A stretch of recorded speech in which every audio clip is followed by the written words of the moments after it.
Welcome to the GLS podcast. I'm Lori Hermann, executive producer of the Summit. This is our bonus show, Faculty Spotlight. In today's episode, I had the opportunity to sit down with award-winning film and TV producer and author, DeVon Franklin. Hope you enjoy the conversation as much as I did. Let's dive in. We are just so excited to have you at the Summit this year. Thank you. I'm excited to come. Thank you for having me. Oh, we're just thrilled. And thanks for taking a few minutes to talk to us today and let us get to know you a little bit. My pleasure. You have been in a crazy busy season. I know your movie Breakthrough just came out a couple weeks ago. Yes. You've been talking and teaching everywhere on your book about The Truth About Men, which is making a huge impact. Thank you. And I know your wife's movie's coming out this weekend. Yeah. So, oh my goodness, today. could you have anything more going on? I know. How are you doing it? You know, I mean, I don't think I have a good answer, but I will say that months ago we prepared each other. Yeah. You know, like, okay, you know, I told her, I was like, all right, my love, you know, listen, my book's coming out, as you know, in February, movie coming out in March. No, my movie's coming out in April, excuse me. So, you know, from that period of time, you know, I need you to know I'm gonna be out there preparing for our future and getting these things hopefully set up in a way that they'll be successful. And then, you know, she was like, okay, great, and I got to go on my book tour, her movie tour. Yeah. So it really comes down to communication. Yeah.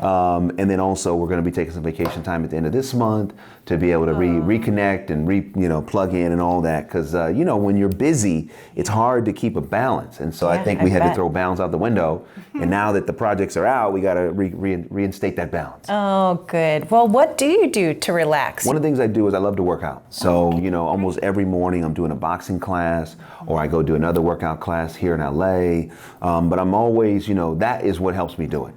Keeping the temple intact is really the strategy for endurance and to be able to, you know, sustain. Yeah. If I didn't keep the temple intact, there's no way that I could do it because the schedule itself would just be overbearing and I would just crumble under the weight of it. But really keeping things where they need to be, even when I'm on the road, you know, I actually travel with a suitcase with my protein, supplements, everything, so that every day I start the day the same way.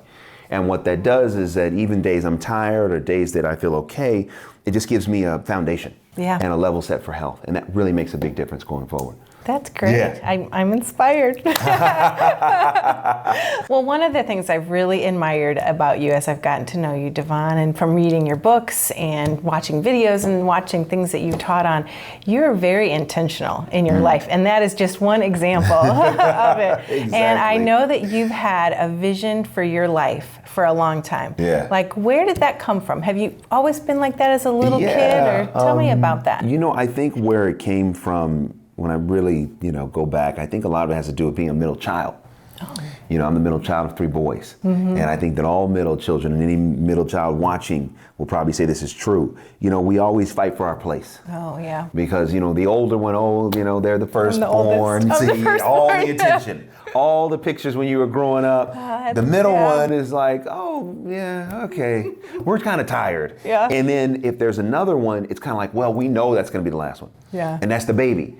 So the baby gets a chance to get away with everything. Oh, they do? Yes. So the middle child tends to kind of not really know their place and is always trying to find it. And I think that, you know, I'm certainly no exception to that. Yeah. And so I think as a young age, I was always trying to find where I fit, you know, trying to, you know, just like figure out that sense of peace.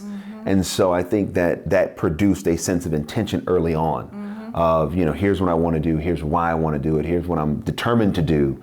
And then as I've gotten older, you know, I've had to navigate that because, you know, there have been times when it's like, okay, just because I'm trying to find my place, that doesn't justify all the ways of doing it. Because sometimes it's like, oh, well, I'm trying to prove something to somebody. And I think that whenever we have that as our agenda, it's usually the wrong thing to do. Yeah. So I've had to find the balance between, it's okay, we all need to find our place, we all need to find our purpose, and we all need relative motivation to do that. But when we're doing certain things because we need to actually try to show somebody, then I think sometimes that's the wrong thing. And I've veered in that territory and I've had to say, okay, wait, I can't do that. I just have to know who I am. I have to trust that. I have to believe who God is in my life. And I have to still stay hungry for purpose and hungry for my calling in terms of what I'm really supposed to be doing.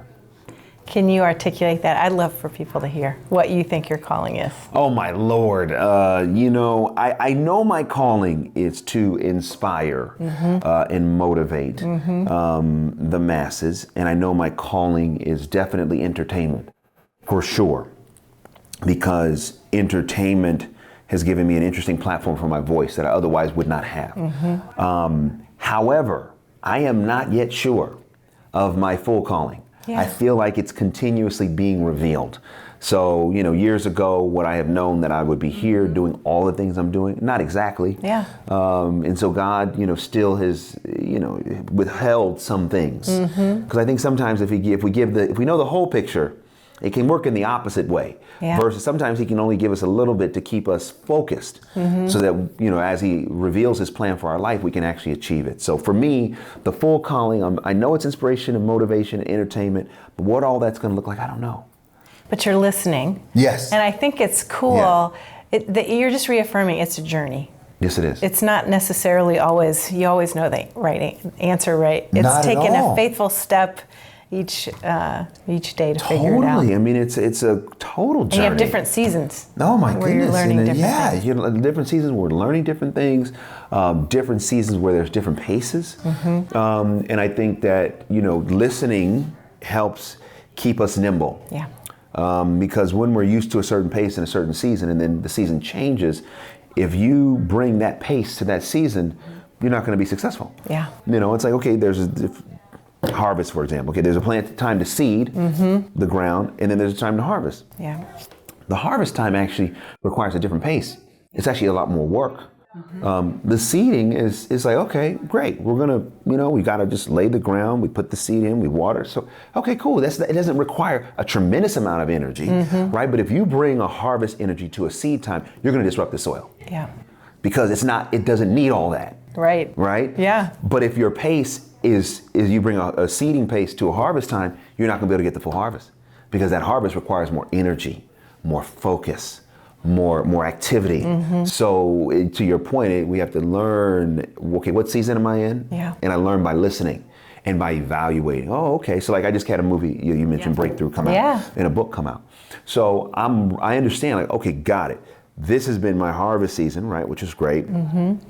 But now I have to go and take some time to listen. Okay, God, let me not get into my own sense of momentum, but let me understand what you really want.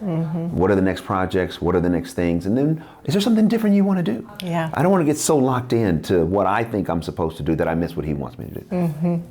Well, I know, didn't you just release the Success Commandments, and then you felt the calling or prompting to do a Truth About Men? Which wasn't even... Yeah. No, it was not. So tell me a little bit about the background of how that came about. I had done the Hollywood Commandments, which is now called the Success Commandments, and I had done the hardcover of that, which came out in the fall of 2017. And I had an interview with Maria Shriver to promote the Hollywood Commandments. And so I'll just say the Success Commandments because it's easier, because people will know what I'm talking about.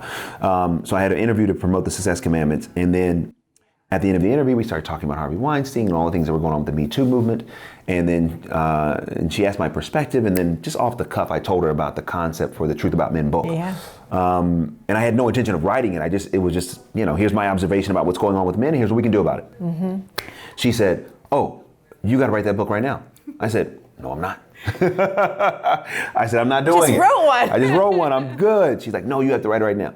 And so her voice, I couldn't get it out of my head. And so I went home and I just wrote about 5 pages of a treatment for the Truth About Men book. And I gave it to my book agent, and she said it was amazing. Yeah. And she sold it, and here we are. And that came from listening. Yeah. Like, okay, God is saying, okay, don't let the pedal off of this. I need you to go again, and here's what I want you to talk about. And even now, even being on the Truth About Men, he's already given me the idea for the next book. Really? And so part of it is like, okay, I just can't impose my idea on what this is supposed to look like. Right. I have to be okay with letting him, he's the coach. Yeah. Right? And sometimes like, oh, I think I know the play. No, he's calling an audible. All right. So that means we have to adjust, and adapt, and be nimble. Yeah. Well, it sounds like you're doing that. When did you know? You're pretty young, and you've been one of the youngest executives in Hollywood, right? Yeah, it was. When did you first know you were a leader? Oh man, when did I first know I was a leader? Well, back in, I grew up in the church. I used to direct the choir, the youth really? choir. Yeah, back when I was, oh my goodness. So you sing too? No, I didn't sing. Oh. I cannot sing. You're just the leader. You're Make just a joyful directing. noise unto the Lord. That's scripture right there. That's all I do, is noise. Me too. But yeah, I was directing the choir. Yeah.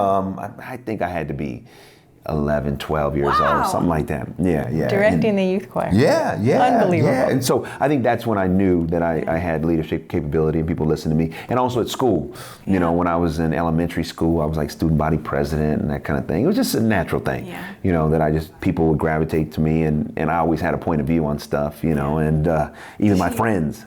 Did you ever use that leadership that got you in trouble? Well, you know what? Here's what got me in trouble. What got me in trouble is just because I have leadership capabilities doesn't make me the leader at home. And so sometimes my mom would have to remind me of who the real leader was. Her. That's right. Exactly. It's like, hey, you can go out there and do all that, but this is my house. Yeah. So there were sometimes I needed to be reminded of that. Yeah. Yeah, Well, we are thrilled to have you at the summit because clearly you have a lot of history behind you and you've learned a lot of great lessons. We just had a great meeting with DeVon, and we are so excited about what he's going to be teaching at the summit, and we are so grateful for you. I know we'll have a lot to learn, and we're so grateful. I'm excited. I've heard so much about it. It's an honor, a pleasure, and a privilege to come, and I just can't wait to be there. Can't you just hear DeVon's passion and enthusiasm for leadership? Like I said earlier, you do not want to miss him at the summit this year on August 8th and 9th in North America.